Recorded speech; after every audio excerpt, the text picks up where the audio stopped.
Vamos iniciar a disciplina História da Educação Brasileira. Eu sou a professora Cristiane Sampaio Aragão Fontinelli. Antes de nós adentrarmos na história da educação brasileira propriamente dita, nós precisamos conhecer como se deu o processo educacional ao redor do mundo.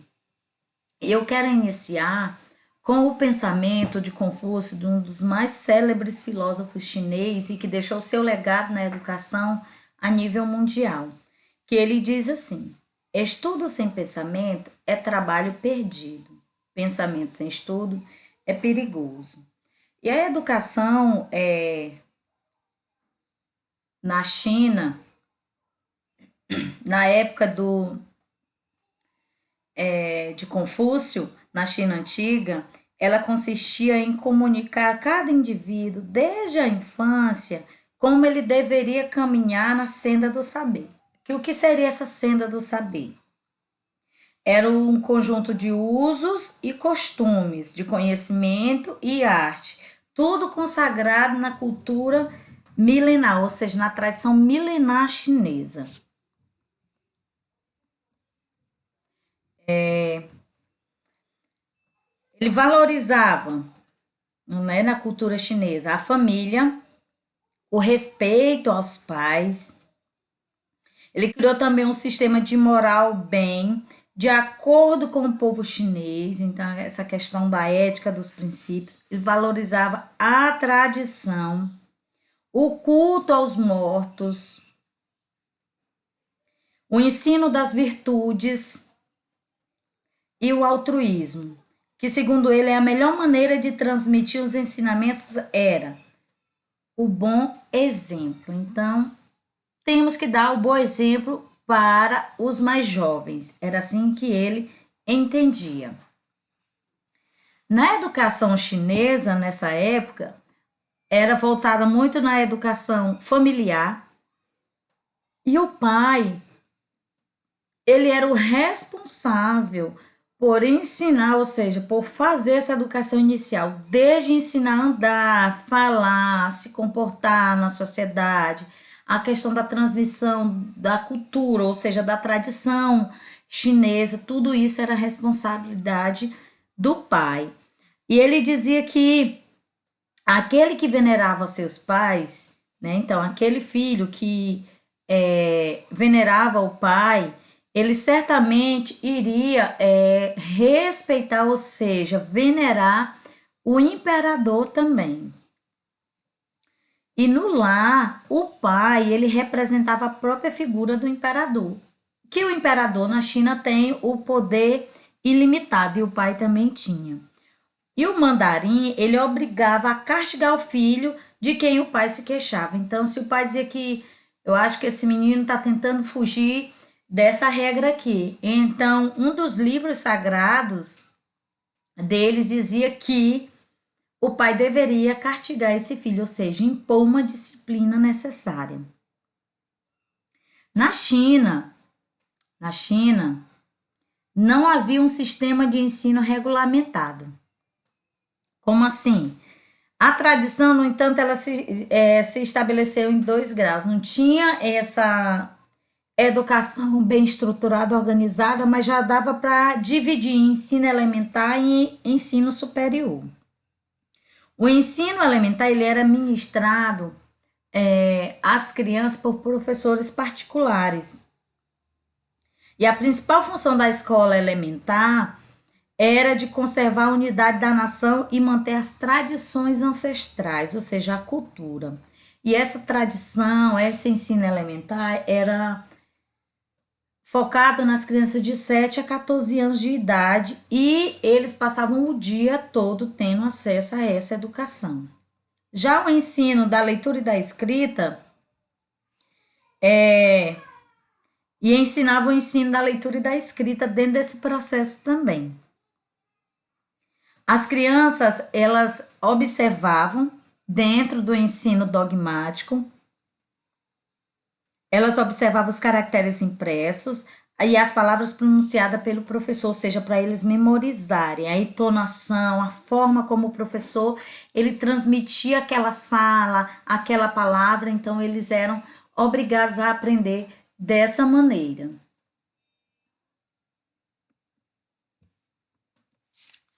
A educação no Japão e na Índia. Como se dava essa educação no Japão e na Índia? No Japão, a educação ela iniciava já bem mais tarde do que lá na China. Na China era a partir dos 7 anos. E no Japão era a partir dos 13 anos. E a educação ela era estruturada para que o aluno estudasse 2 livros. O Kachō, que era o livro dos deveres familiares, onde tinha os princípios, questão da moral, como ele deveria se preparar para viver em família e ser um dono de uma família. E o Rogo, que era a filosofia de Confúcio, né? Que eram os princípios, ensinava todos esses processos de uma educação preparada para a vida. E a educação de Confúcio estava dentro da senda do saber, que era o conjunto dos costumes, de conhecimentos e a questão da tradição milenar da época.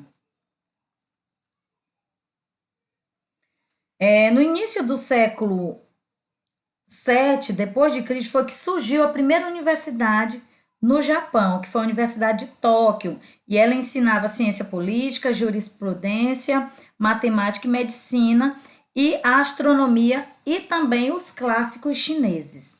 Somente mais tarde, bem mais tarde mesmo, a universidade foi substituída pelo Colégio de Confúcio, que chegou a ter mais de 3.000 alunos. E as mulheres recebiam uma educação limitada, ou seja, não era uma educação para todos. Já na Índia, no início do século V a.C., o budismo se propagou como religião principal e sobrepôs-se dentro desse processo de religião no país o brahmanismo, que é a divisão por castas, ou seja, a divisão de classes, é o que nós conhecemos hoje, uma divisão de classes. E o brahmanismo ele era uma religião monoteísta, que admitia a imortalidade da alma, tá certo? E que o homem ele provém do corpo de Brahma ou de um ser cósmico, algo do tipo assim. E que essa alma ela experimenta sucessivas reencarnações em diversos seres. Segundo Vedas, que é um dos 4 livros sagrados da Índia, o Brahma ele é uma trindade, tem a trindade, que é o Trimurti, composto do Brahma. O Trimurti é o Brahma, que é o criador, o Vishnu, que é o conservador, e o Shiva, que é o destruidor. Mas a primeira característica da educação da Índia é que ela é dividida em castas, em classes. E essas castas ou classes na Índia, no povo hindu, é dividida em 4, mas são 5. São 4 que são reconhecidas e tem uma quinta que já explicarei para vocês. A primeira é o Brahmane, que é representado pelos religiosos, né, os líderes religiosos. Os Kshatriyas, que é representado pelos guerreiros, então a questão do exército, as pessoas que cuidam da ordem do país. Os Vaishyas, ou classe industrial, que são responsáveis aí pelos negócios, né? E os Sudras, ou classe servil, ou seja, as pessoas que nasceram para ser empregados, ou seja, os mais pobres. E tem a classe totalmente fora da organização social, que são os pares, ou seja, sem castas, ele não pertence a nenhuma, são pessoas que não têm nenhum direito.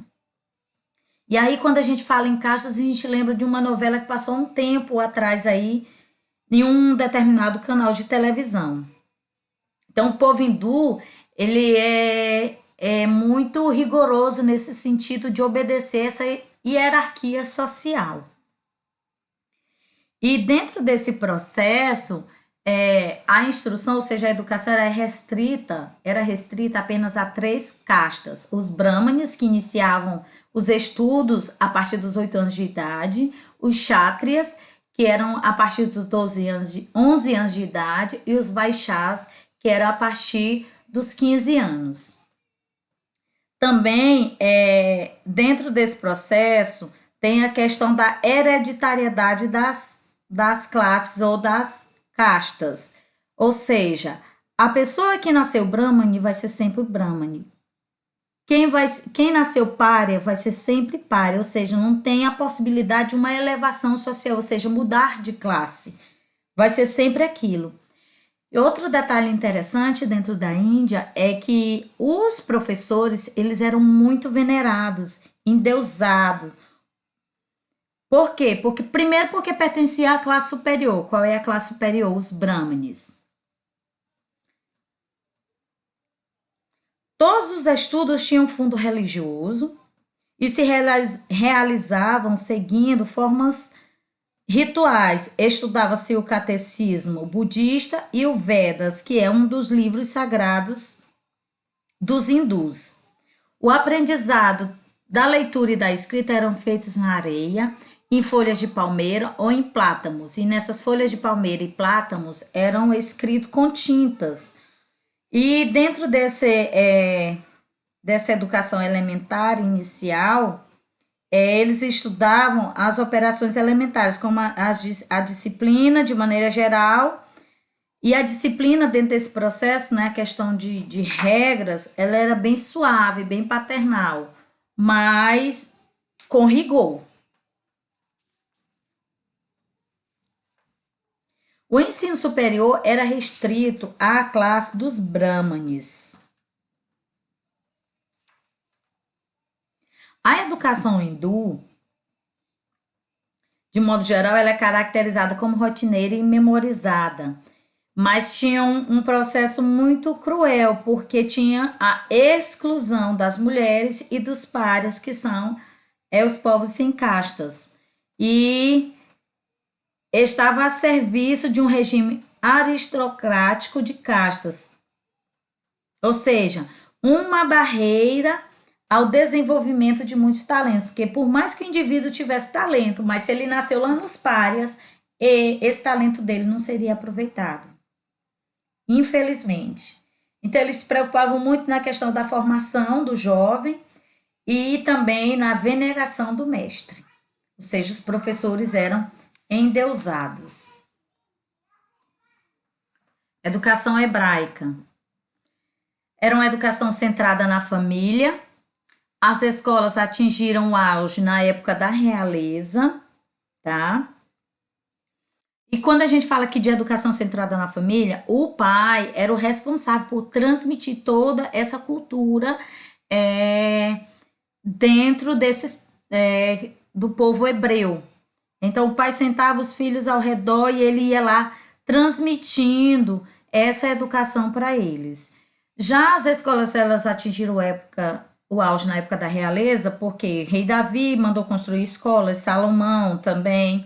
Aí tinha os doutores da lei, que era o juiz erudito, que ele era responsável por transmitir o saber dos antigos e o estudo dos profetas para os mais novos, através de narrativas, de parábolas, através do livro de Provérbios. Se você lê o livro bíblico de Provérbios, ele tem muitos ensinamentos de como o indivíduo deve se portar na família. Entre os judeus, a escola elementar só surgiu mais tarde. É tão tal que a Bíblia não fala sobre as escolas, mas aí tem o Talmud, que é uma palavra que significa disciplina, e ela diz que no segundo século depois de Cristo, ela estabelecia uma relação ao filho, que depois dos 6 anos, leva-o à escola e carrega-o como um boi, ou seja, estudo e trabalho. Eu tenho que preparar o meu filho na questão da educação sistemática, mas eu tenho que ensinar para ele uma profissão também. O método de ensino ele é baseado na repetição e revisão. E frequentemente era utilizado de forma dialogada, que o aluno ele tinha a possibilidade de trocar ali um pouco de conhecimento com o professor e de forma